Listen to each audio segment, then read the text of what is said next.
దేవునికి స్తోత్రములు. దేవుని నామం పరిశుద్ధపరచబడును గాక.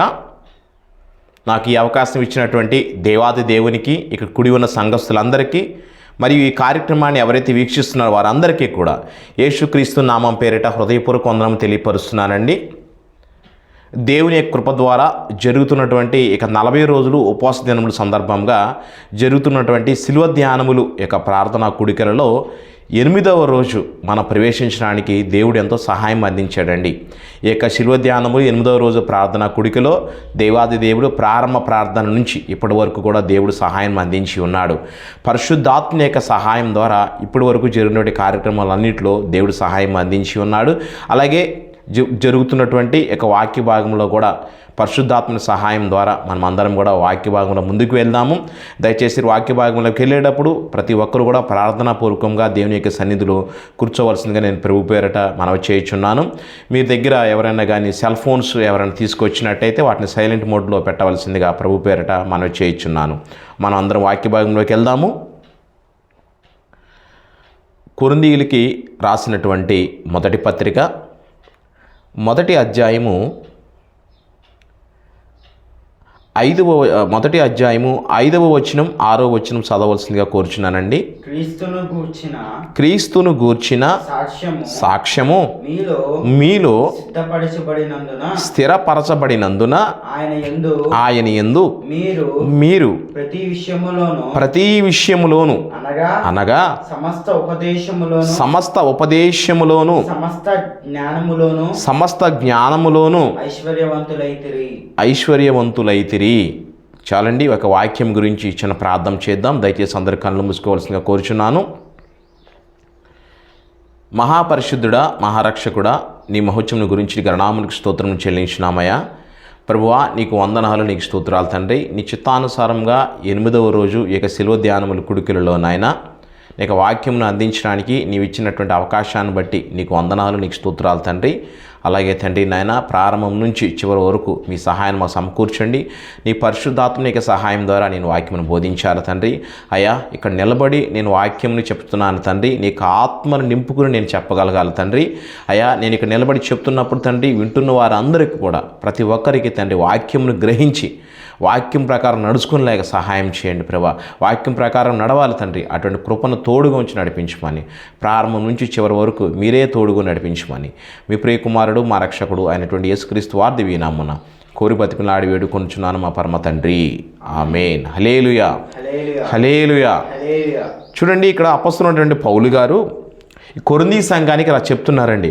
ఆయన ఏమని చెప్తున్నారంటే, క్రీస్తును గూర్చిన సాక్ష్యము మీలో స్థిరపరచబడినందున, అంటే దేవుడి గురించి సాక్ష్యం మనలో ఉండాలండి.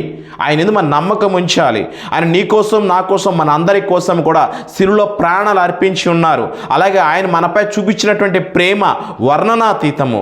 అటువంటి ప్రేమను ఎవ్వరు చూపించలేరు అన్నట్టుగా ఆ సాక్ష్యమును మనలో స్థిరపరచబడినందున దేవుని యందు మనం ఏం చేయాలంటే, ప్రతి విషయములోను, సమస్త ఉపదేశములోను, సమస్త జ్ఞానములోను దేవుని ద్వారా ఐశ్వర్యవంతులు అవుతున్నారు అని చెప్పి దేవుని యొక్క వాక్యం సెలవిస్తుందండి. ప్రియమైన దేవుని బిడ్డ, చాలామంది దేవుని యొక్క బిడ్డలు మారుమనసు పొందిన తర్వాత, దేవుని ద్వారా రక్షణ పొందిన తర్వాత వారు చాలామంది దేవుని ద్వారా ఆశీర్వదించబడుతుంటారండి.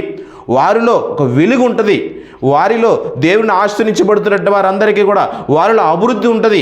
వారిలో దీవెనకరంగా ఉంటారు. వాళ్ళు ప్రతి ఒక్కరికి ఆదరణకర్తగా ఉంటారు. ప్రతి ఒక్కరికి ఆదరణ చూపించే వారిలా ఉంటారు.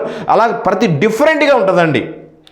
దేవుని మీద ఆధారపడినటువంటి వారు, దేవుణ్ణి ఆశ్రయించినటువంటి వారు ప్రతి ఒక్కరికి కూడా ఏంటంటే అందరినీ కూడా ఆదరించేవారుగా ఉంటారండి. ఇక్కడ వాక్యం ఏమని సెలవిస్తుందంటే, క్రీస్తుని గూర్చిన సాక్ష్యం నీలో ఉంటే నువ్వు ఏమాత్రము కూడా తప్పు వైపు, దోషం వైపు నువ్వు వెళ్ళవు. తప్పుడు మార్గం వైపు, దుష్టుల మార్గం వైపు నువ్వు త్రొట్టెళ్ళవు. కాబట్టి నీవు దేవుని ద్వారా ఐశ్వర్యవంతులు అవుతావు, దేవుని ద్వారా విజయాన్ని పొందుకుంటావు, దేవుని ద్వారా దీవించబడతావు అని చెప్పి అపొస్తలుడైన పౌలు గారండి కొరింథీ సంఘానికి చెప్తున్నారు. ప్రియమైన దేవుని బిడ్డ, మనం ఎప్పుడు కూడా ఎటువంటి దోషములు, తప్పులు మనం చేయకూడదండి. ఎందుకంటే ప్రభువారిని మన హృదయంలో స్థిరపరచుకున్నాము. ప్రభువారి యొక్క మార్గములు, దేవుని యొక్క వాక్యమును మన హృదయంలో స్థిరపరచుకున్నప్పుడు, మన హృదయం వాక్యానుసారంగా మనం ముందుకు వెళ్తున్నప్పుడు మనం ఏం చేస్తామంటే మన నడవక మన ప్రవర్తన అంతా కూడా అది వేరేలాగా ఉంటుందండి. దానివలన మనకి ఏమవుద్దంటే దేవుని ద్వారా మనం దీవించబడతాం, ఆశీర్వదించబడతాం, దేవుని ద్వారా వర్ధిల్లబడతాము, దేవుని ద్వారా ఐశ్వర్యవంతులు అవుతామని చెప్పి దేవుని యొక్క వాక్యం సెలవిస్తుంది. పౌలు గారు చెప్తున్నారు కొరింథీ సంఘానికి. ఈరోజు మనందరికీ కూడా, ఇక్కడ కూడి ఉన్న వారందరికీ కూడా, ఈ కార్యక్రమాన్ని ఎవరైతే వీక్షిస్తున్న వారందరికీ కూడా దేవాది దేవుడు తెలియపరుస్తున్నాడు. ఏమని తెలియపరుస్తున్నాడంటే, క్రీస్తుని గూర్చిన సాక్ష్యం నీలో స్థిరపరచబడి ఉంటే ప్రతి విషయంలోనూ కూడా, ఉపదేశంలో కూడా, ప్రతి జ్ఞానములో కూడా, అన్నింటిలో కూడా నువ్వేంటంటే ఐశ్వర్యవంతులు అవుతావు అని చెప్తుందండి. అంటే ఐశ్వర్యవంతులు అవుతామంటే వాక్యమును హృదయంలో ఉంచుకుంటే ఐశ్వర్యవంతులు అవుతాను కాదండి. హృదయంలో ఉంచుకొని తర్వాత ఉపదేశమును విన్నాక దాని ద్వారా, దాని ప్రకారం మనం పాటించాలండి. మనం నడవాలి, వాక్యానుసారంగా మనం నడవాలి. ప్రతి ఒక్కరిని ఆ మార్గంలోకి నడిపించాలి. ఎప్పుడైతే నువ్వు నడిపిస్తూ ఉంటావో, ఆ మార్గం నువ్వు నడుస్తూ ఉంటావో, దేవుని ద్వారా ఐశ్వర్యవంతులు అవుతావని చెప్పి దేవుని యొక్క వాక్యం మనకు సెలవిస్తుందండి. చూడండి, మనం అందరం పరిశుద్ధ గ్రంథంలోనే ఒక వాక్యం మనం తెలుసుకుందామండి. ఈరోజు దేవుని ద్వారా ఆశీర్వదించబడిన సంఘము కానీ, లేదా దేవుని ద్వారా ఆశీర్వదించబడిన వారు కానీ అయితే వాళ్ళందరూ ఏంటంటే దేవుని యొక్క మాటలు విన్నారు, దేవుని యొక్క ఉపదేశములు విన్నారు, దైవజనుడి యొక్క ఉపదేశములు వింటున్నారు, విని వాటి యందు లక్ష్య పెడుతున్నారు. కాబట్టి వారి కుటుంబం అంతటి కూడా మారు మనసు పొంది చక్కగా దేవుని దృష్టికి సంతోషకరమైన కుటుంబంలాగా వాళ్ళు ఉంటున్నారండి. ఈరోజు అటువంటి కుటుంబాన్ని నేను మీకు తెలియపరచాలని ఆశపడుచున్నాను. అపస్తుల కార్యములు 16వ అధ్యాయము, అపస్తుల కార్యములు 16వ అధ్యాయము 12వ వచనం నుండి 15వ వచనం వరకు చదవలసిందిగా కోరుచున్నానండి.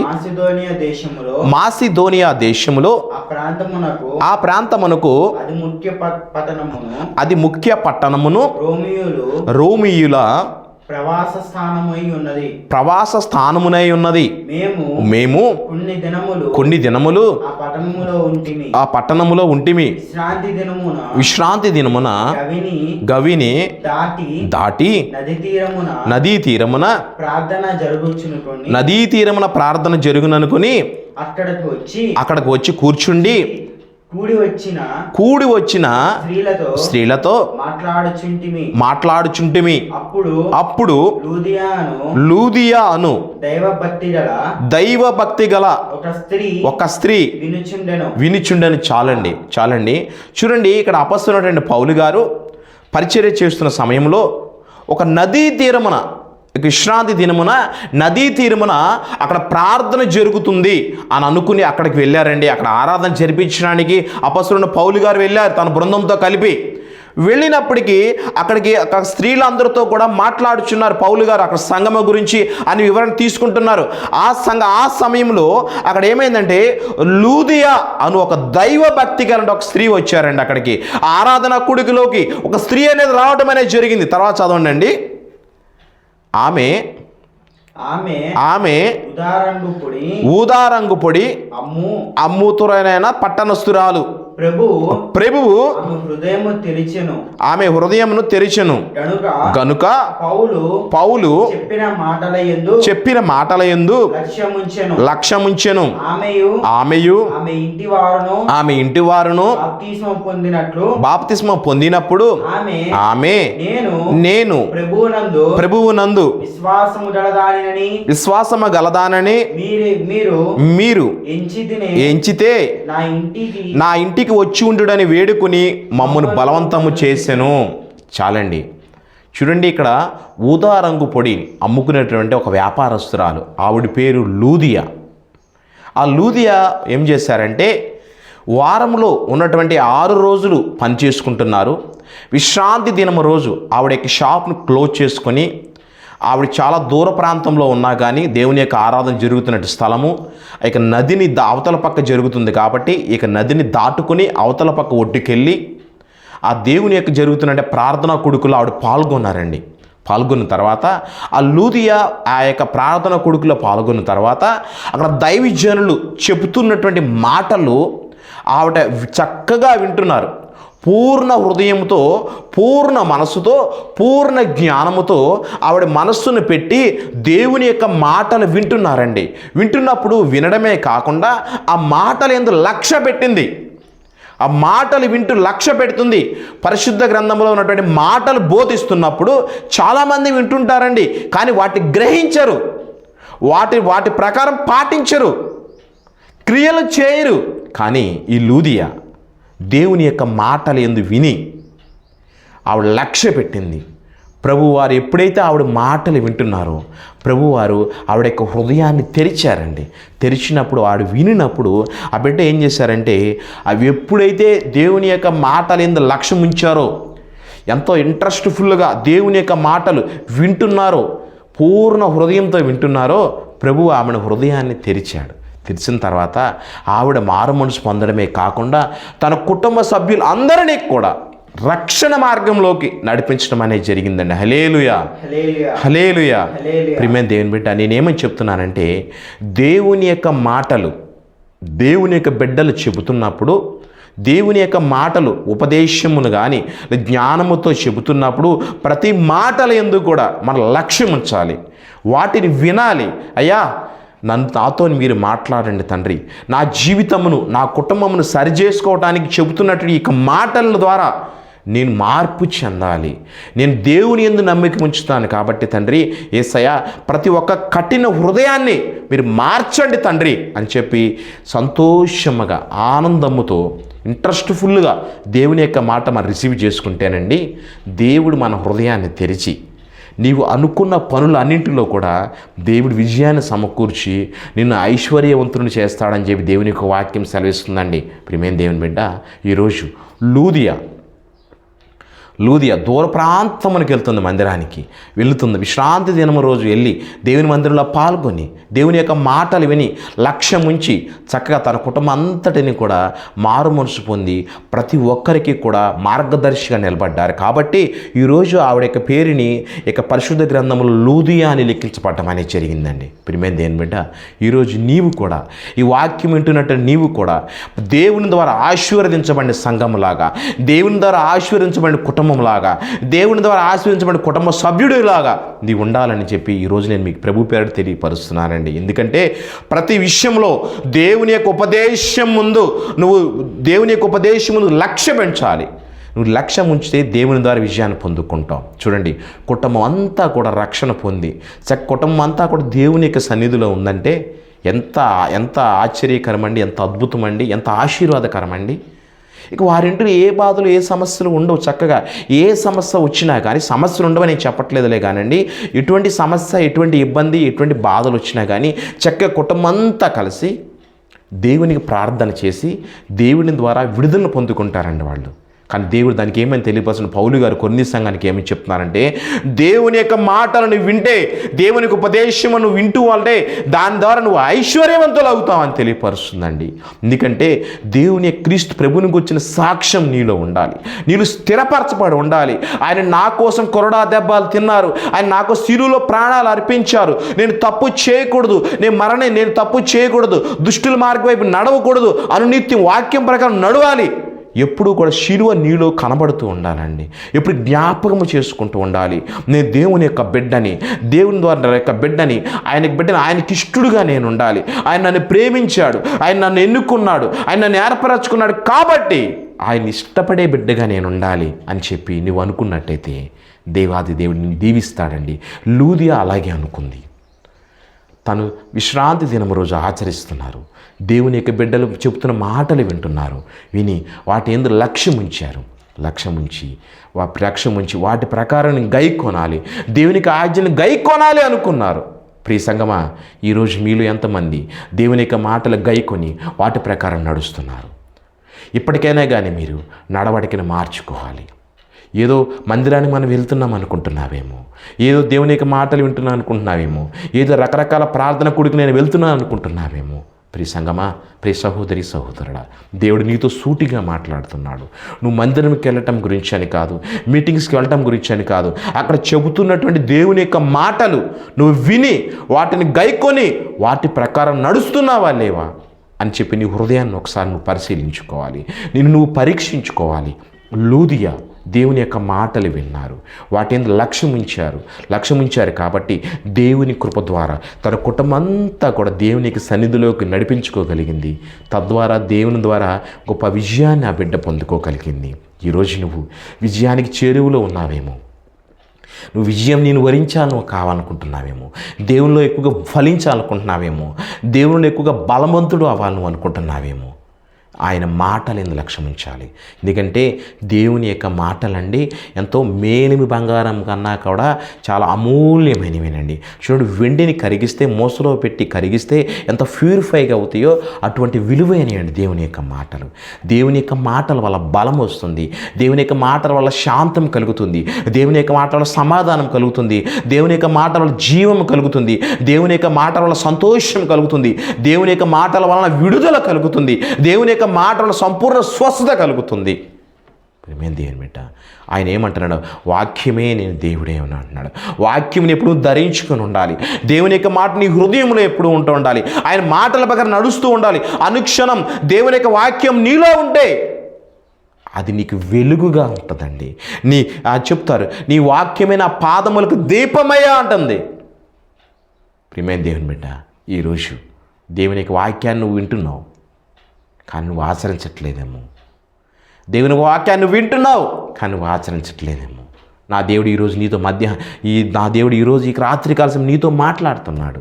ఆయన ఏమంటున్నాడంటే, ప్రియ సహోదరి సహోదరుడా, లూదియా దేవుని యొక్క మాటలు విన్నారు, లక్ష్యం ఉంచింది కాబట్టి తన కుటుంబం అంతా దేవుని యొక్క సన్నిధికి తీసుకుని వచ్చి ఐశ్వర్యవంతులు అవటానికి దేవుడు సహాయం చేశాడు. ఈరోజు నువ్వు ఏ మార్గం వైపు ప్రయాణిస్తున్నావు, నువ్వు ఎటువైపు నడుస్తున్నావు? ప్రియమైన దేవుని బిడ్డ, యేసు మార్గంలో, దేవుని యొక్క మార్గంలో సంతోషము ఉన్నది, ఆనందము ఉన్నది, నిజమైన వెలుగు ఉన్నది. అలాగే నువ్వు దేవుని ద్వారా ఐశ్వర్యవంతుడు అవడానికి చెప్పి దేవునికి వాక్యం సెలవిస్తుంది.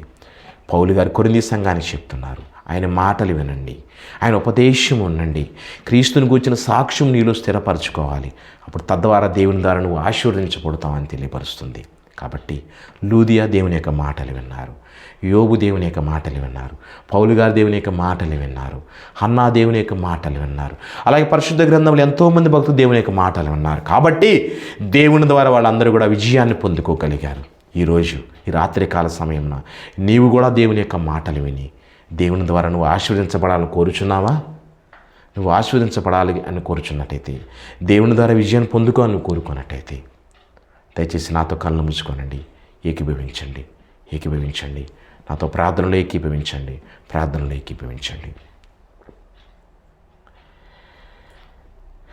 ప్రేమ నమ్మకములు కలిగినటువంటి మా ప్రియ పరలోకపు తండ్రి, నీ ప్రశస్తమైన నామమునకు వేలాది వందనాలు, వేలాది స్తోత్రాలయ్యా. నాయన, నీ చిత్తానుసారంగా తండ్రి నాయన యేసయ్య, 8వ రోజు శిలువ ధ్యానములు ప్రార్థన కుడికల్లో నాయన అయ్యా, ఈరోజు వాక్యములో మీరు మాతో సూటిగా మాట్లాడారు తండ్రి. పౌలు గారు కొరింథీ సంఘానికి చెప్తున్నారయ్యా, దేవుని యొక్క మాటల యందు, దేవుని యొక్క ఉపదేశం యందు తండ్రి నాయన అటు యందు లక్ష్యం ఉంచి నీ ద్వారా ఐశ్వర్యవంతులు అవుతారని వాక్యం సెలవిస్తుంది తండ్రి. అయ్యా, మేము తండ్రి నీ క్రీస్తుని గురించిన సాక్ష్యాన్ని మాలో స్థిరపరచుకోవాలి తండ్రి. అయ్యా, నీ గురించి నువ్వు సిరువుపై ప్రభువైనా పడినటువంటి ఇబ్బంది, సమస్య మేము ప్రభు గమనించుకుని ప్రభు మాలో ఆ సాక్ష్యం గుర్తించుకోవాలి తండ్రి. ప్రభు విరిగి నలిగిన హృదయంతో మేము కొనియాడాలి తండ్రి, నీకు మొరపెట్టాలి తండ్రి. అయ్యా, ఈరోజు వాక్యం వింటున్న ప్రతి ఒక్కరిని మీరు దర్శించండి తండ్రి నాయన. అయ్యా నాయన యేసయ్య, ఏ రోజు కూడా ఎటువంటి దోషములు, తప్పుడు పనులు, ఎటువంటి తప్పుడు మార్గంలో పయనించకూడదు అయ్యా. పయనించకుండా నీ కేవలం నీ మాటలు ఎందు మాత్రమే లక్ష్యం ఉంచేలాగా ప్రతి ఒక్కరిని దీవించి ఆశీర్వదించండి అయ్యా. వారు తీసుకున్నటువంటి తీర్మానం అంతా నీరు స్థిరమవులాగా సహాయం చేయండి తండ్రి. నీకు స్తోత్రాలు, నీకు వేలాది వందనాలు. క్రీస్తు మాదిరిలాగా ప్రతి ఒక్కరు వీళ్ళు బతకాలి తండ్రి. అటువంటిలాగా సహాయం చేయండి. నీ ఉపదేశములు యందు, నీ మార్గములు యందు, నీ మాటల యందు లక్ష్యం ఉంచాలి తండ్రి. అటులాగా ప్రతి ఒక్కరిని ప్రభువా స్థిరపరచండి తండ్రి. త్రొట్టిల్లకుండా నీలో నడిపించండి. నీ మార్గముల వైపు పయనించేలాగా సహాయం చేయండి. అటువంటి కృపని తోడుగా ఉంచి నడిపించండి ప్రభువా. ఈ పరిచయను కూడా దీవించండి, ఆశీర్వదించండి ప్రభువా. నాయన జరుగుతున్న ప్రార్థన కుడికుల్లో అన్నింటిలో మీరు సహాయం సమకూర్చండి. ప్రతి విషయంలో నీ మార్గము చొప్పున వీళ్ళు నడవాలి తండ్రి. అటువంటి కృప, సమాధానం, నీ కార్యములు, నీ విజయము సమకూర్చండి తండ్రి. అలాగే తండ్రి ఎవరెవరితో ఉపవాస దినములు ఉంటున్నా ప్రార్థిస్తున్నారో, నేను కొనియాడుచున్నారో ప్రభువా, వారు ఏ ప్రార్థన అంశం నిమిత్తం ప్రార్థన చేస్తున్నారో నీ చిత్తానుసారంగా ప్రతి ఒక్కదానికి విజయాన్ని సమకూర్చండి. నీ ద్వారా ఆశ్రయించబడ సహాయం చేయండి అయా. ఉపవాస దినముల్లో వారికి కూడా మంచి ఆరోగ్యం ఇచ్చి నడిపించండి ప్రభువా. అయా నాయన అనేక మంది నూతన ఆత్మలు నీలో అభివృద్ధిలోకి రావడానికి సహాయం చేయండి. సంఘమును అభివృద్ధి పడడానికి సహాయం చేయండి తండ్రి. నీకు స్తోత్రాలు, నీకు వేలాది వందనాలు. లోదియా తన కుటుంబంని ఏ విధంగా బాగు చేసుకున్నారో ప్రభువా, ప్రతి ఒక్కరూ కూడా తన కుటుంబం అంతటిగా నీ సన్నిధానం తీసుకొచ్చి నీ సన్నిధానం నీకు మొరపెట్టి నీ ఉపదేశం విని నీ ద్వారా ఐశ్వర్యవంతులాగా సహాయం చేయండి తండ్రి. నీవే తోడుగా నడిపించి సహాయం చేయమని మీ ప్రియ కుమారుడు మా రక్షకుడు అయినటువంటి యేసుక్రీస్తు వారి దివ్యనామమున కోరి బతిమలాడి వేడుకొంచున్నాను మా పరమ తండ్రి. ఆమేన్, ఆమేన్. పరమ తండ్రి అయినటువంటి దేవుని ప్రేమ, ప్రభు అయినటువంటి యేసుక్రీస్తు వారి కృప, పరిశుద్ధాత్మనికి అన్యోన్య సహవాసము, నిత్య సమాధానము, సంతోషము, ఆనందము, ఉత్సాహము ఇక్కడ కూడి ఉన్న వారందరికీ, సకల పరిశుద్ధులకు, సకల సంఘాలకు, ప్రత్యేకంగా ఈరోజు వాక్యముని విని వాక్యం ప్రకారం నేను నడవాలి అని ఎవరైతే తీర్మానం చేసుకున్న వారందరికీ కూడా ఇప్పుడును ఎల్లప్పుడూ ప్రభురాకడ పర్యంత వరకు తోడే ఉండి ఆశీర్వదించును గాక. ఆమేన్, ఆమేన్, ఆమేన్. అందరికీ వందనాలండి. Praise the lord. మరలా రేపటి కాల సమయంలో జరుగుతున్నటువంటి ప్రార్థన గుడిలో మనం కలుద్దామండి. Praise the lord.